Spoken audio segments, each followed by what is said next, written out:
Ngayon, pag-usapan na natin yung pay plan 2 o yung tinatawag na 3-up pass-up. Minsan ang tawag dito sa pay plan na to ay infinity pass-up. Again, ipapaalala ko lang uli na kahit magkaiba at magkahiwalay ang pay plan 1 at ang pay plan 2, ay sabay nangyayari ang pay plan 1 at ang pay plan 2. Okay, maliwanag yun ha. Sabay sila nangyayari. In pay plan 2 o yung 3-up pass-up, kikita ka ng $20 sa lahat ng direct referrals mo. Maliban lang sa second, third at seventh referrals mo. Bakit? Dahil ang second, third at seventh direct referrals mo ay maipapasa pataas sa taong direktang nag-refer sa iyo sa SWA. Okay, maipapasa sila doon sa direct sponsor mo. Sa madaling salita, you will earn $20 from your first, fourth, fifth, sixth, and 8th up to infinity. Next, you can earn unlimited $20 every day. Again, wala ding flash out, no flash out, and no maximum income dito sa pay plan 2. Let's say may 8 kang naging direct referrals. Tulad ng sabi ko, sa kanilang lahat ay may commissions ka na tag to $20. Maliban lang sa second, third, at seventh referrals mo. Dahil ang second, third, at seventh referrals mo ay maipapasa sa iyong sponsor. Sponsor mo ang kikita ng tag to $20 dito sa second, third, at seventh mo. Okay? Kaya tinawag na 3-up pass-up. Okay, malamang ito ang iniisip mo ngayon. Teka, ba't ganon?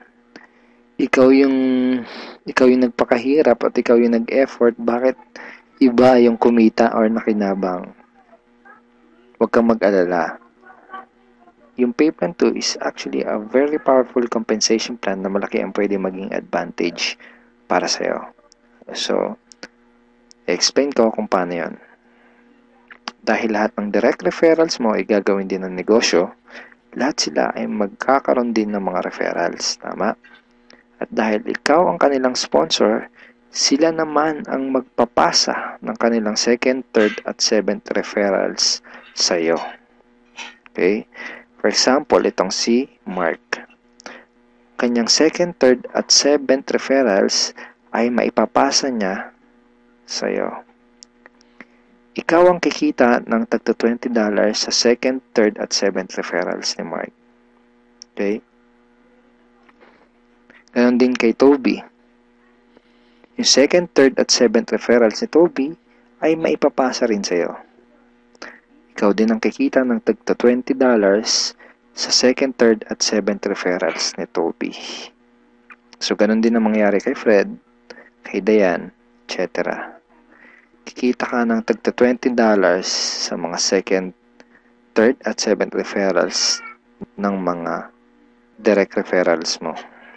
Pati itong mga naipass up sa'yo, kung mapapansin mo parang naging considered as direct referrals mo na rin sila dito sa pay plan 2. So, pati ang mga yan ay magpapasa ng kanilang second, third, at seventh referrals nila sa'yo. Darating yung time na araw-araw ka nang tatanggap ng mga tag to $20 sa email mo. Dun sa mga $20 na commissions mo, ganito yung email na matatanggap mo from SWA. Okay, see the $20. Just imagine kung gaano kaganda ang gising mo kung sa tuwing umaga at pagbangon mo sa kama at pag-check mo sa computer mo para i-check ang email mo ay hindi mga Facebook notifications ang matatanggap mo, kundi puros $20 in commissions tulad ng mga to. Okay? Sarap ng gising, di ba? So, okay, yan yung mga yan. Parang ganyan yung matatanggap mo. Now, let's try to compute the potential income for this pay plan. Sigurado na may excite ka dito sa mga susunod na ipapakita ko sa'yo. Assuming na mayroon ka lang 3 direct referrals who will pass up their second, third, and seventh referrals to you. Okay? So, 3 na magpapasa ng kanilang second, third, and seventh. So, 3 times 3, that's a total of 9 times $20 yung SWA Pay Plan 2 commission times $20, that's a total of $180. So, in peso, that's 8,100 pesos. Now, yung 9 na yun ay considered as your direct referrals na rin sa Pay Plan 2 lang. Okay? Ibig sabihin, yung 9 na yun ay magpapasa ulit ng kanilang second, third, at seventh sa'yo. So, 9 times 3 equals 27 times $20 commission, that's a total of $540 or 22,680 pesos. Then, yung 27 na naipass up lang sa'yo ay again considered na rin as your direct referral sa Pay Plan 2, ay again magpapasa ng kanilang second, third, and seventh sa'yo. So, times 3 again equals 81 times $20, that's a total of $1,620. In peso, that's 68,040 pesos. And then again, yung 81 na yun, magpapasa up ulit ng kanilang second, third, and seventh. So, times 3, that's a total of 243 downlines times $20, and that's a total of $4,860. 204,120 pesos. So again, yung 243 na yun, magpapasap ng kanilang second, third, and seventh. That's a total of 729 times $20. That's $14,580. In peso, that's 612,360 pesos. And then yung 729 na yun, magpapass up ulit ng tagtatatlo yung kanilang second, third, and seventh. So, times 3, that's a total passed up of 2,187 downlines. So, times $20, that's a total of $43,740. And in peso, that's 1,837,080 pesos. Grand total commissions is $65,520 or 2,751,840 pesos. And that's potential income just for Pay Plan 2. And hindi pa dito nagtatapos yung pwede mong kitain, pero pwedeng mas malaki pa ang iyong kitain kung ituloy-tuloy mo gawin yung iyong SWA business. So I hope na-excite ka dito sa pwede mong kitain, dito sa opportunity na to. Okay, so FAQs muna tayo. Yung second, third, at seventh referrals ko ba na naipassed up ay mawawala sa matrix ko? And the answer is no. Passing up only happens in Pay Plan 2 and not in Pay Plan 1.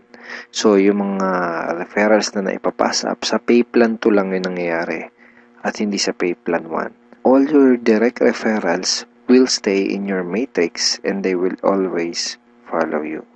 Ibig sabihin, yung mga direct referrals mo, intact yun doon sa matrix mo at lagi lang silang magpa-follow sa'yo sa Pay Plan 1. Okay, next question. Pwede bang kumita sa Pay Plan 2 kahit wala akong ma-refer or sales? The answer is no.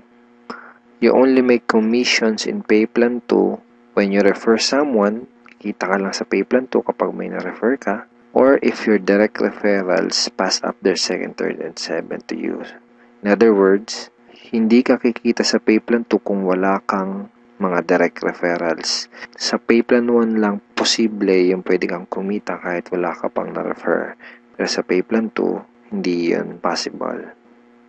Kung may mga additional questions ka pa, at kung may mga part ka na hindi naintindihan do sa pay plans ng SWA, pwede mo uling panoorin itong mga video na to para mas maintindihan mo ng maigi yung compensation plan or yung pay plans ng SWA. So ngayon, ang pag-usapan natin ay yung mga benefits mo once na maging part ka na ng aming team, yung Team Unstoppable Internet Entrepreneurs. Once na maging part ka na ng team, ito yung mga training resources na makukuha mo. Magkakaroon ka ng access sa mga training resources na to. Okay? Yung mga information na nasa loob ng mga training resources na to ang magtuturo sa iyo kung paano ka magsisimula ng tama at kung paano mo gagawin ng tama ang iyong SWA business. So, once na maging member ka na ng SWA at maging part ka ng aming team, magkakaroon ka ng 100% access sa mga training resources na to. So, ano-ano ba yung mga nasa loob ng training resources na to? First is yung Team Unstoppable Internet Entrepreneurs Handbook.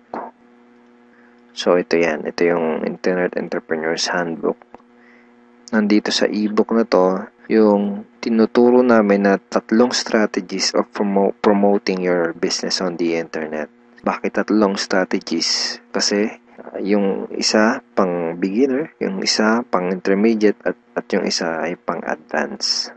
So kahit first timer ka pa lang at kahit wala ka pang background sa industry na to, ay meron kami nakahandang trainings para sa iyo at para matulungan ka magkaroon ng tamang start sa business mo.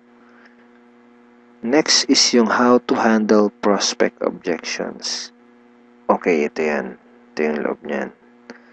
Basically, sa business na to, yung mga magiging prospects mo ay magkakaroon ng mga questions once na makita nila yung opportunity. And it's very important na alam mo kung paano sasagutin ng tama yung mga tanong nila. Most networkers ay nagfe-fail dahil hindi nila alam kung paano sasagutin yung mga question ng prospects or yung mga objections ng kanilang prospects. Okay, next is yung Ninja Network Marketing Scripts. How to talk to your leads and prospects on the phone. Okay, ito yun. Basically, these are sets of scripts na magagamit mo kapag kakausapin mo yung mga prospect mo sa phone or sa chat, pwede rin sa chat or one-on-one. Kung ikaw ay call center agent, I'm sure familiar ka sa mga scripts. Next ay itong how to sponsor your circle of influence properly. Okay, ito yun. Okay. So, ituturo din namin sa iyo kung paano mo i-approach ng tama yung mga kaibigan, kakilala at kamag-anak mo. Dito mo matututunan, dito sa ebook na to, mo matututunan kung paano sila i-approach ng tama. Okay? Ayan. May mga sample email din yan na pwede mong isend sa mga kakilala at kaibigan mo. It's a step-by-step training ebook. Okay? Tignan mo step 2. So, isa to sa mga step-by-step na mag-guide sa'yo kung paano mo gagawin yung negosyo mo ng tama kung first time mo pa lang papasok sa ganitong klase ng business. And next ay itong how to create your automatic recruiting system, the 3M system blueprint. Basically, this is a video tutorial paano gumawa ng website na tutulong sa'yo para i-promote ang iyong business. Matututunan mo kung paano ka gagawa ng ganitong klase ng website. Ito yung website na tutulong sa iyo para mas mapadali mong gawin ang iyong SWA business.